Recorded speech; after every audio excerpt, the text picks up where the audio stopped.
Hi everybody. One of my favorite things is barbecuing meat. And I really like to put some smoke on it, and I really like to use barrel staves that I cut up in little pieces, which we're gonna do. But before we get to smoking and barbecuing, we gotta get to dry rubbing. And what we're gonna do today is pork shoulders. So this is a 2-pack of boneless shoulders, 15 pounds, $2.49 a pound, $37 total, okay? This is gonna feed an army. We're gonna do all kinds of recipes based on this cooking method. And the best thing about this price point, it saves you lots of money so you can buy more Terrace's wine. Okay, so I'm gonna pull it out of the package. I'm gonna put it into a full-size hotel pan, and we're gonna dry rub it. And the dry rub's gonna be salt, sugar, about a cup of each, salt and sugar. And I'm gonna put in what I really like on pork, Chinese 5-spice. I'll probably put in like 2 tablespoons.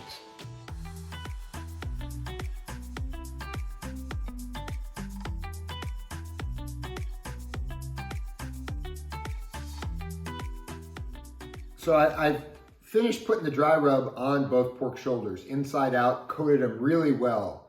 The salt in the dry rub is like a brine. It's gonna soak into the meat. It's going to change the protein structure, and it's going to allow the meat to hold on to more moisture, making a much more succulent barbecued pork shoulder. So we're going to let this sit overnight. I've let it sit for, up to, I don't know, a day and a half. 24 hours is good. We'll start cooking this tomorrow morning, so I'll see you then. I pulled the pork shoulders out of the refrigerator after resting with that dry rub overnight, and you can see there's a bit of moisture from the salt. I'm doing 2, but you could do 1.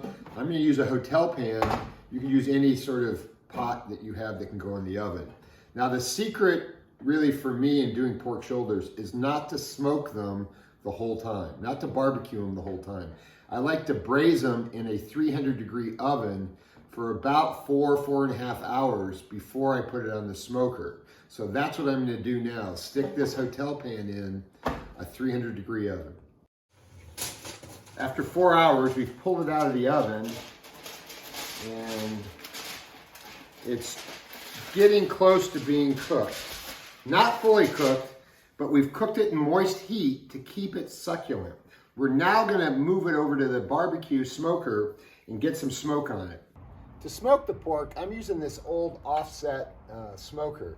But if you have a Weber kettle or any kind of barbecue will work.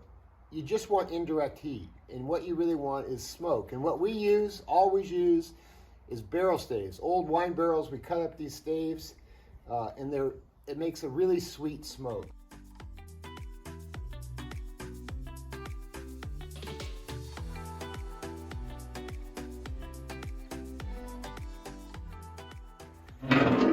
Now we're gonna smoke this for about 3 hours. It's 2:45. We'll stop it around a little before 6. Well, it's been smoking for 3 hours, and now it's time to see how it looks, and I think take it off. We're back in the kitchen, and I wish we had smell-o-vision because it smells so good you can't believe it. We have these 2 pork shoulders, and I'm gonna save one for later.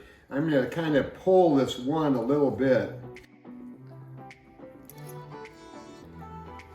So I'm gonna put a little barbecue sauce on there, a little coleslaw cabbage on top. Well, I've made the sandwich. The sandwich is complete. And I just wanted to say, I really like this Hawaiian bread. These little Hawaiian rolls, they're super soft and slightly sweet. They're a great base for a pulled pork sandwich. Importantly, I like to have some red juice when I'm drinking or eating barbecue. So right now I'm gonna pour myself a little bit of our Tempranillo, which is very fruit forward, not a lot of tannins, not a lot of oak, super delicious. So let's see, as I shovel this into my mouth.